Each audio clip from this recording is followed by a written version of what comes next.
Hello दोस्तों, सी plus plus programming के इस वीडियो लेक्चर के अंदर मैं मोहसिन शेख बाबा की तरफ से आप सभी का स्वागत करता हूं। आज के इस वीडियो लेक्चर में हम एक्सेप्शन हैंडलिंग के बारे में पढ़ेंगे। तो एक्सेप्शन एक प्रॉब्लम है जो कि प्रोग्राम के एग्जीक्यूशन के दरमियान पैदा होती है। सी प्लस प्लस एक्सेप्शन एक रिस्पॉन्स है एक्सेप्शनल सिचुएशन का, क्योंकि प्रोग्राम के एग्जीक्यूशन के दरमियान पैदा होती है, जैसे कि 0 के द्वारा डिवाइड करने की कोशिश करना। एक्सेप्शन हमें प्रोवाइड करता है कि हमें एक रास्ता प्रोवाइड करता है कि हम ट्रांसफ़र कर सकें हमारे प्रोग्राम के कंट्रोल को हमारे प्रोग्राम के एक पार्ट से दूसरे पार्ट तक। C plus plus exception handling 3 keyword के ऊपर बना हुआ है और वो कीवर्ड है ट्राई, कैच और थ्रो। तो थ्रो जो है वो थ्रो कर सकता है एक्सेप्शन हमारे प्रोग्राम जो भी उसको प्रॉब्लम दिखाई देती है तब, तो ये होता है थ्रो कीवर्ड की मदद से। कैच, तो प्रोग्राम के अंदर कैच कर सकते हैं आप एक्सेप्शनल हैंडलर की मदद से प्रोग्राम में जहाँ भी आप इसको हैंडल करना चाहते हैं प्रॉब्लम को वहाँ पर। कैच कीवर्ड इंडिकेट करता है एक्सेप्शन को कैचिंग करने का। ट्राई, तो ट्राई जो है वो ब्लॉक है जो आइडेंटिफाई करता है ब्लॉक ऑफ कोड जिसके अंदर पर्टिकुलर एक्सेप्शन जो है वो एक्टिवेट होती है और उसके अंदर एक से ज़्यादा कैच के ब्लॉक्स भी हो सकते हैं। मान लीजिए कि एक ब्लॉक है जिसके अंदर एक्सेप्शन जो है वो पैदा होती है, तो जो मेथड होगी उस एक्सेप्शन को कैच करने की वो कॉम्बिनेशन ट्राई और कैच कीवर्ड की मदद से बनेगी। और जो ट्राई और कैच ब्लॉक जो वो उसको कोड के बीच में प्लेस किया जाएगा जो शायद एक्सेप्शन को जनरेट कर सकती है। जो कोड है ट्राई और कैच ब्लॉक के बीच में उसे हम कहते हैं प्रोटेक्टेड कोड, और उसकी सिंटैक्स जो ट्राई और कैच की है वो कुछ तरीके की है। ट्राई, फिर पैरेंथेसिस के अंदर प्रोटेक्टेड कोड, फिर कैच। अगर एक्सेप्शन नेम E1 अगर एक्सेप्शन नेम E1 की एक्सेप्शन है तो उसके अंदर कैच का ये कैच ब्लॉक प्रिंट किया जाए। अगर एक्सेप्शन नेम E2 है तो वो कैच ब्लॉक प्रिंट किया जाए। इस तरह EN जहाँ तक आप चाहे वो कैच ब्लॉक लगा सकते हैं। तो जो आप जो मैंने कहा मल्टीपल कैच स्टेटमेंट लगा सकते हैं डिफरेंट एक्सप्रेशन को आपको जो है वो कैच करने के लिए, अगर आपके प्रोग्राम में एक से ज़्यादा एक्सेप्शन जो है वो दिखाई देते हैं यानी कि प्रॉब्लम एग्जीक्यूट होते हैं तब। एक्सेप्शन को थ्रो इन करना है, तो एक्सेप्शन जो है वो थ्रो किए जाते हैं कहीं भी हमारे ब्लॉक के अंदर थ्रो स्टेटमेंट की मदद से। तो जो ऑपरेंड हो गए थ्रो स्टेटमेंट के वो डिटरमाइन करेंगे कि जो एक्सेप्शन की टाइप है वो और जो एक्सप्रेशन की टाइप है वो, और जो टाइप होगी रिजल्ट का वो एक्सप्रेशन के डिटरमाइन करने के बाद उसकी टाइप जो होगी एक्सेप्शन की वो थ्रो करेगा। तो यहाँ पर मैंने एक एग्जांपल दिखाया हुआ है जिसके अंदर हम जो एक्सेप्शन थ्रो करेंगे डिवाइडेड बाय 0 की कंडीशन जब हम पैदा होती है तब कैसा एक्सप्रेशन थ्रो कर सकते हैं वो देखते हैं।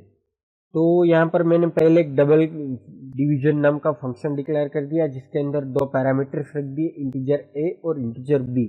अब क्या करता हूँ कि इफ b इक्वल टू 0, अगर b इज इक्वल टू 0 है तो थ्रो कर दे डिवीजन बाय 0 कंडीशन, और अगर ऐसा नहीं है तो रिटर्न कर दे a मल्टीप्लाई बाय b। फिर इंटीजर मेन फंक्शन के अंदर integer x is equal to 50, integer y is equal to 0, double is equal to z is equal to double z is equal to 0 कर दिया। अब try करते हैं z equal to division x और y की values pass कर देते हैं और सी आउट कर देते हैं z और कैच कर देते हैं कांस्टेंट कैरेक्टर मैसेज से। अगर सी एरर है तो एरर तो उसको मैसेज को प्रिंट कर देगा। रिटर्न 0 से प्रोग्राम को क्लोज कर देते हैं और इसको कंपाइल और रन करते हैं और देखते हैं आउटपुट पे हमें क्या मिलता है।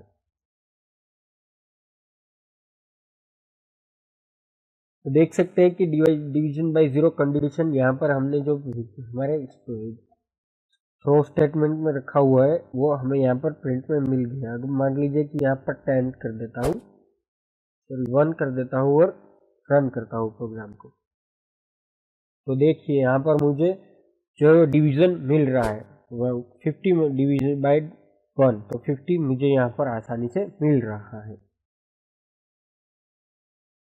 जैसे कि मैंने दिखाया आपको कि डबल के अंदर मैंने इंटीजर ए बी रखा और उसको पास कर दिया।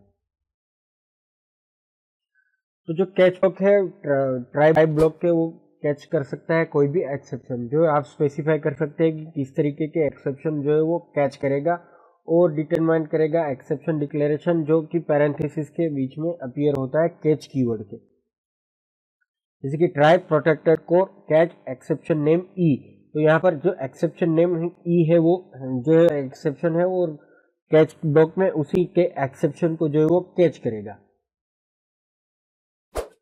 तो यहाँ पर जो ये कोड है वो कैच करेगा एक्सेप्शन नेम टाइप का। अगर आप चाहते हैं कि आप जो स्पेसिफाई करें कैच ब्लॉक के अंदर जो कोई भी एक्सेप्शन जो है वो कैच कर सके थ्रो कर सके ट्राई ब्लॉक के अंदर, तो जो है आपको जो एलिप्सिस यानी कि 3 डॉट लगाने होंगे पैरेंथेसिस के अंदर जो एक्सेप्शन डिक्लेरेशन के कुछ इस तरीके से, राइट। फिर कैच के अंदर 3 डॉट, यहाँ पर सिर्फ डिफरेंस इतना ही है 3 डॉट, तो 3 डॉट लगाएंगे तो आप कोई भी एक्सेप्शन जो है वो कैच कर पाएंगे बिना उस डिक्लेरेशन के। C++ स्टैंडर्ड एक्सेप्शन, तो C++ प्रोवाइड करता है बहुत सारे स्टैंडर्ड एक्सेप्शन जो डिफाइन होते हैं एक्सेप्शन लाइब्रेरी के अंदर, जिसे हम यूज कर सकते हैं हमारे प्रोग्राम के अंदर, और ये अरेंज होते हैं पेरेंट चाइल्ड क्लासेस हायरार्की के अंदर।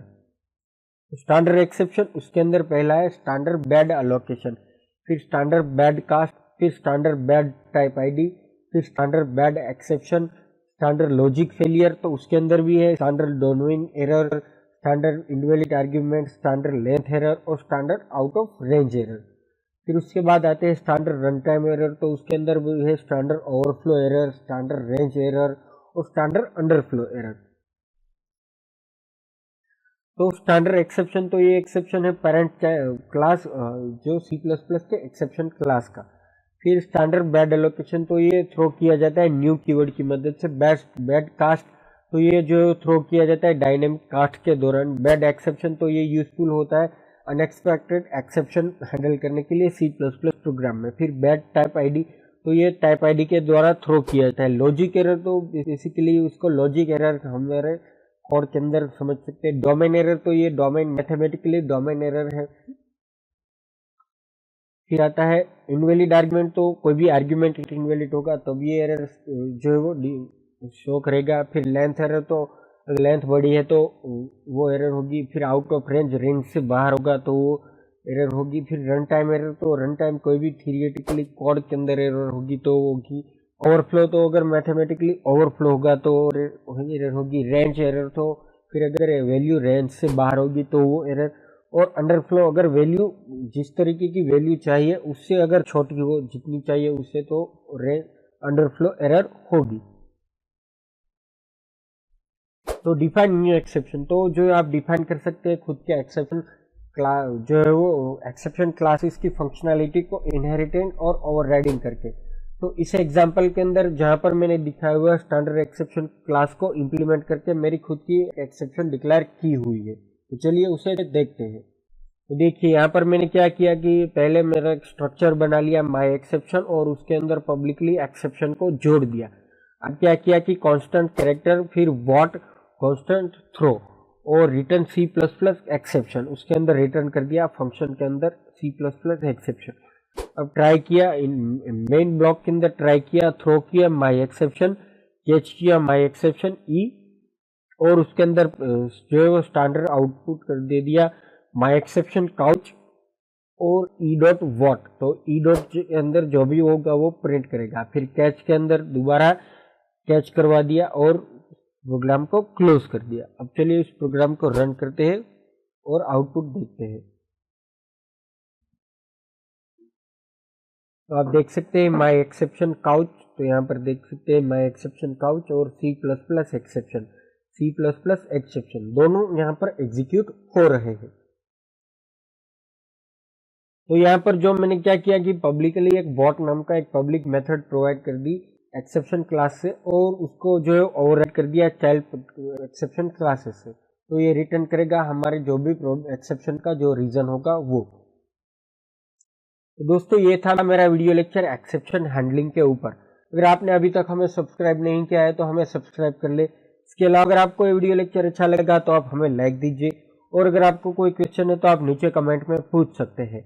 हमारा वीडियो देखने के लिए थैंक यू, और अगले वीडियो तक के लिए गुड बाय।